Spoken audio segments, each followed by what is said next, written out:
next topic is ulala. Now the next topic is average atomic mass. I'm so sorry.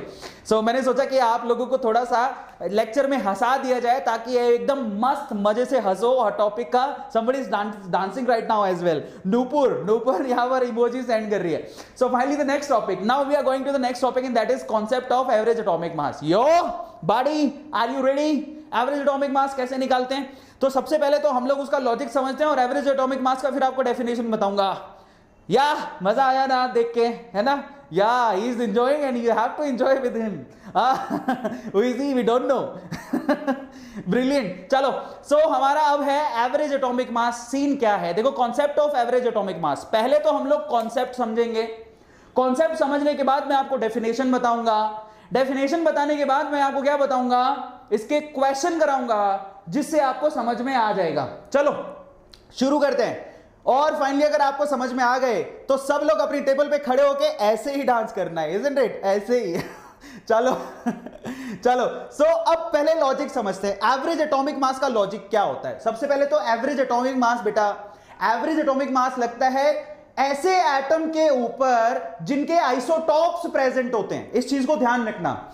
So finally average atomic mass का जो concept है वो basically किनके ऊपर लगता है? जिनके आइसोटॉप्स प्रेजेंट होते हैं. याद रखना, जिनके आइसोटॉप्स यानी कि भाई बहन प्रेजेंट होते हैं. सबसे पहले तो सवाल सबसे ये है कि बताओ आइसोटॉप्स होते क्या है? What is the meaning of isotopes? Isotopes का मतलब जिनका Z क्या होता है? सेम. Z का मतलब क्या है? Atomic number. We all know Z is called as atomic number.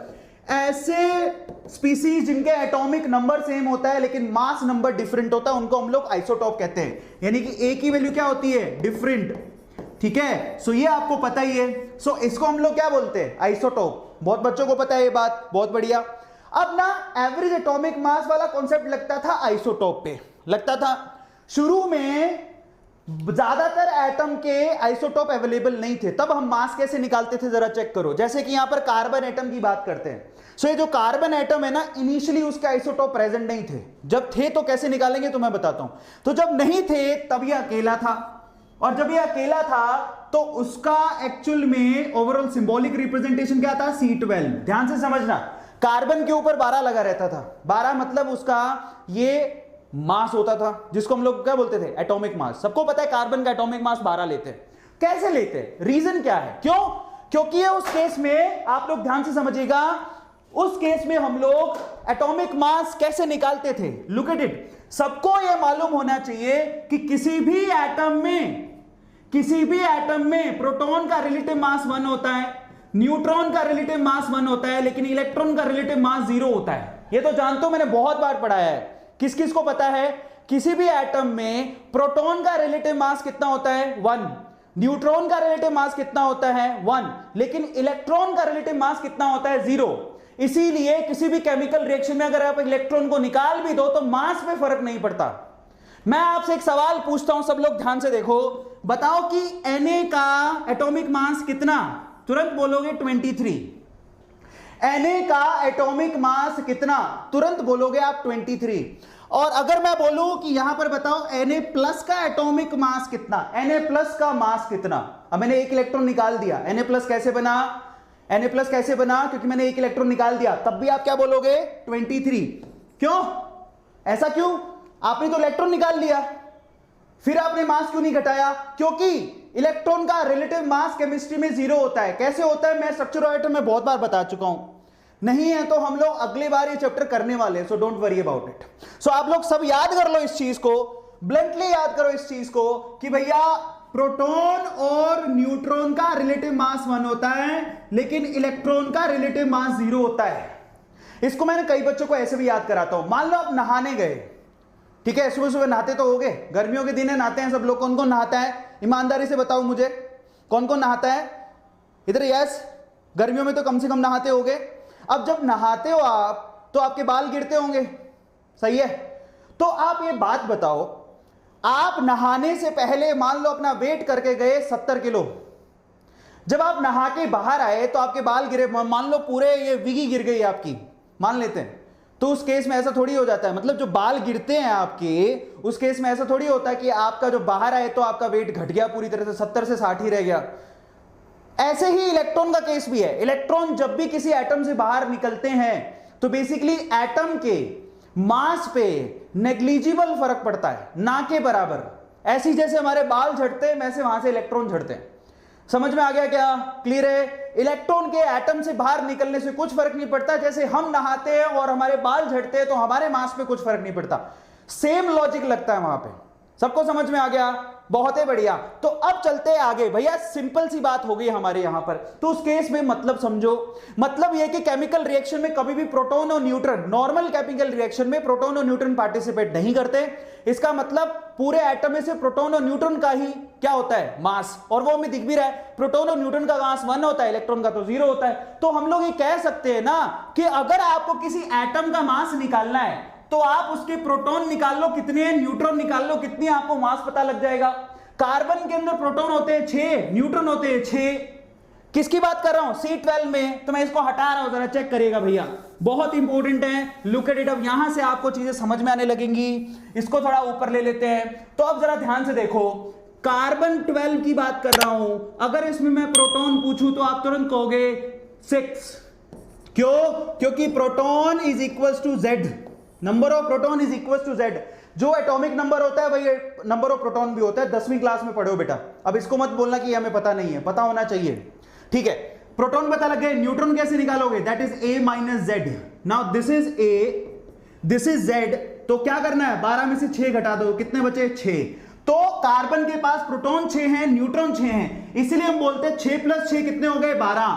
तो इसलिए हम लोग कहते हैं भैया कार्बन का मास नंबर कितना है? 12। क्लियर हो गया? इसलिए हम लोग लेते हैं। लेकिन ये कब लिया? जब हमने एक ही एटम को कंसीडर किया। समझ में आता है? हमने इसके आइसोटॉप को कंसीडर नहीं किया। C12 के हिसाब से देखोगे तो मास आएगा 12, लेकिन बाद में पता लगा कि कार्बन के भाई बहन भी होते हैं। भाई बहन का मतलब आइसोटॉप भी होते हैं। कौन कौन से?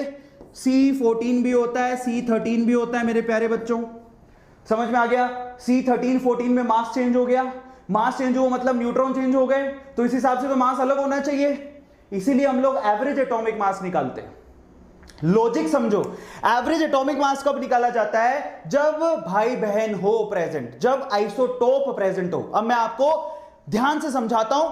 कार्बन का मास हम लोग 12 लेते हैं, लेकिन ये 12 इसका एवरेज एटॉमिक मास नहीं है। तो एवरेज एटॉमिक मास कैसे निकालोगे? चलो मैं आपको निकाल के बताता हूं। देखो अब सब लोग, अब जैसे सर्च आगे बढ़ी, जैसे रिसर्च आगे बढ़ी, पता लगा कार्बन के आइसोटोप होते हैं, कार्बन के भाई बहन होते हैं।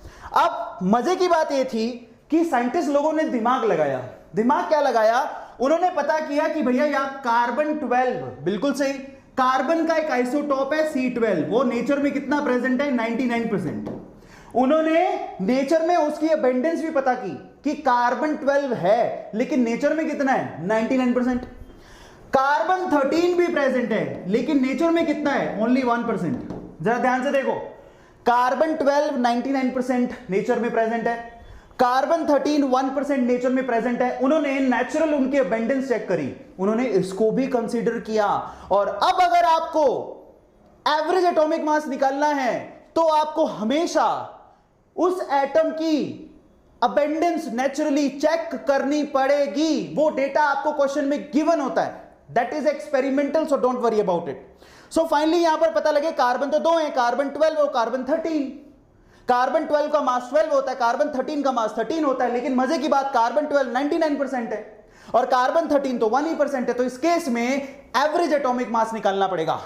सो फाइनली कार्बन का average atomic mass, look at it, average atomic mass कैसे निकालोगे? विच इज इक्वल्स टू, देखो बहुत आसान है, 12 वाला कितना प्रेजेंट? ये 12 वाला 99% प्रेजेंट। बहुत बढ़िया, प्लस करो।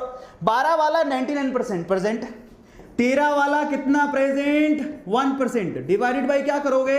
100। खत्म। 12 वाला कितना प्रेजेंट उससे मल्टीप्लाई कर दो, प्लस 13 वाला कितना प्रेजेंट उससे मल्टीप्लाई कर दो, डिवाइड करो 100 से, क्योंकि टोटल अवेलेबिलिटी 99 प्लस 1 यानी कि 100% के रिस्पेक्ट में निकाल रहे हो। That is the average atomic mass. इतना आसान है। किस किस को समझ में आ गया? चैट सेक्शन में लिखो सब लोग, बताइए यहां पर। हाँ, C14 भी ले सकते हो बेटा, अपन क्वेश्चन करेंगे। ये मैंने नॉर्मली एक एग्जांपल लिया है। I am taking a simple example, so don't worry. C14 भी ले लो, मैंने आपको सिर्फ निकालना सिखा रहा हूं, चिंता मत करो। तो आप ये बताओ मुझे कि किस किस को समझ में आ गया कि आप यहां पर एवरेज एटॉमिक मास कैसे निकालते हो।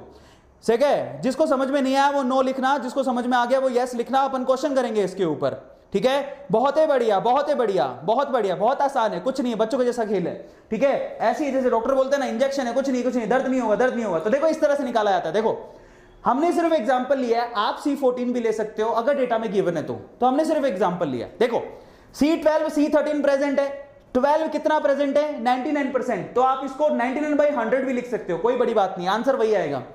13 इंटू ये 1% है, 1/100 करोगे टोटल आएगा कितना 11.88 एंड 0.13, टोटल आएगा 12.01। तो अगर दो आइसोटोप को काउंट करोगे तो 12.01 आएगा, तीसरा भी काउंट कर लोगे तो थोड़ा सा और चेंज हो जाएगा, बस।